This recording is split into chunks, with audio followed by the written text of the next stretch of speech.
اور یہ فرمایا کہ ایک رات کی عبادت لیلۃ القدر کی عبادت کے برابر. تو ان دنوں میں دن کے اندر روزے رکھنا، رات کے وقت میں نفلیں پڑھنا، رات کی عبادت. عام دنوں کے اندر اگر تہجد کی توفیق نہیں ہوتی تو ان دنوں میں خصوصی اہتمام کر لیا جائے. اور خصوصی اہتمام کا اصل طریقہ تو یہ ہے کہ آدمی تہجد کا اصل طریقہ یہ ہے کہ آدمی آخر شب میں اٹھے فجر سے پہلے اور جتنی رکعتیں پڑھ سکے بہتر یہ ہے کہ کم از کم 8 رکعتیں ہوں. 8 رکعتیں تہجد کی نیت سے آدمی پڑھے تو یہ ایسا ہوگا جیسے کہ لیلۃ القدر میں تہجد پڑھا. اور اگر کسی کو آخری شب میں اٹھنے میں کوئی عذر ہے یا دشواری ہے تو اللہ تعالیٰ نے یہ سہولت بھی رکھی ہے کہ اگر عشاء کی نماز کے بعد عشاء کا فرض ادا کر لیا، 4 فرض، 2 سنتیں پڑھ لی، وتر سے پہلے کچھ رکعتیں رات کی نماز کی نیت سے، صلاۃ اللیل کی نیت سے آدمی پڑھ لے. 4 پڑھ لے، 6 پڑھ لے، 8 پڑھ لے، 12 تک پڑھ سکتا ہے. تو اگر عشاء میں بھی آدمی وتر سے پہلے 6 رکعتیں 8 رکعتیں پڑھ لے تو یہ ایسا ہے جیسے کہ لیلۃ القدر کے اندر آدمی صلاۃ اللیل پڑھے. تو اس میں اللہ تبارک و تعالی نے اتنا اجر رکھا ہے.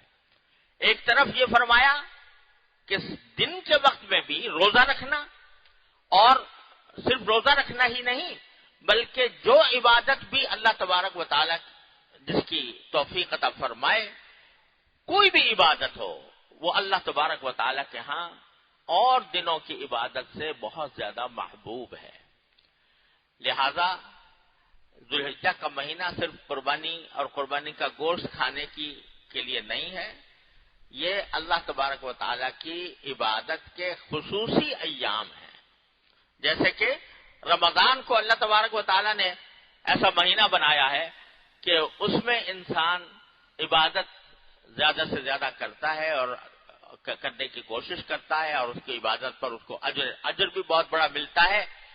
تو اسی طرح اس 10 دن کو بھی اللہ تبارک و تعالی نے ایسے ہی عشر ذی الحجہ. اور یہ جو سورہ فجر کے اندر آیا ہے کہ والفجر وليال عشر، اللہ تعالی نے قسم کھائی ہے فجر کے وقت کی اور 10 راتوں کی.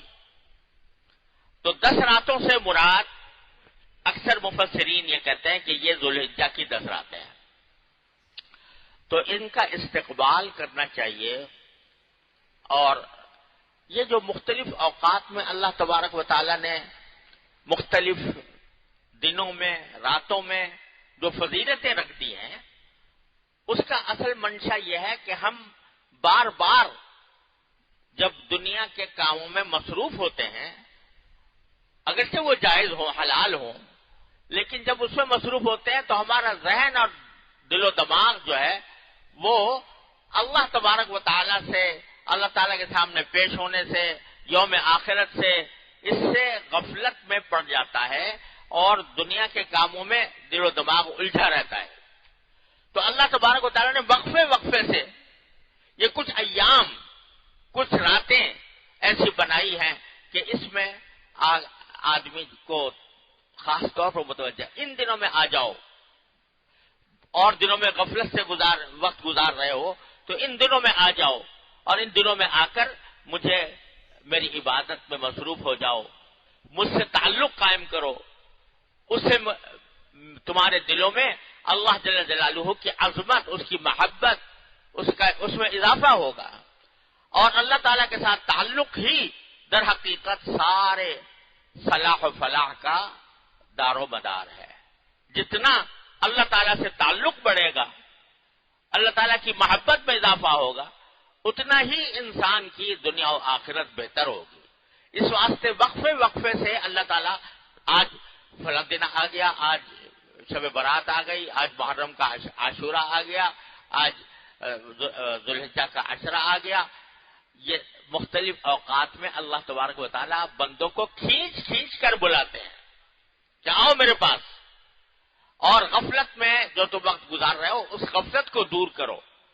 تو یہ دن اس کام کے لیے ہیں کہ اللہ تبارک و تعالیٰ کی طرف زیادہ سے زیادہ توجہ ہو، اس کے اندر زیادہ سے زیادہ عبادت کرنے کی انسان فکر کرے، صدقہ خیرات کرے، اللہ تبارک و تعالیٰ کے حضور حاضر ہو کر نفلیں ادا کرے، تلاوت قرآن کرے، ذکر کرے، اور راتوں کو کچھ حصہ راتوں کا وہ اللہ تعالیٰ کی عبادت میں صرف کرے. اللہ تبارک و تعالیٰ مجھے آپ کو اس کی توفیق عطا فرمائے. یہ بڑے غنیمت مواقع ہوتے ہیں، پتہ نہیں پھر زندگی میں آتے ہیں کہ نہیں آتے، آئیں گے یہ نہیں آئیں گے.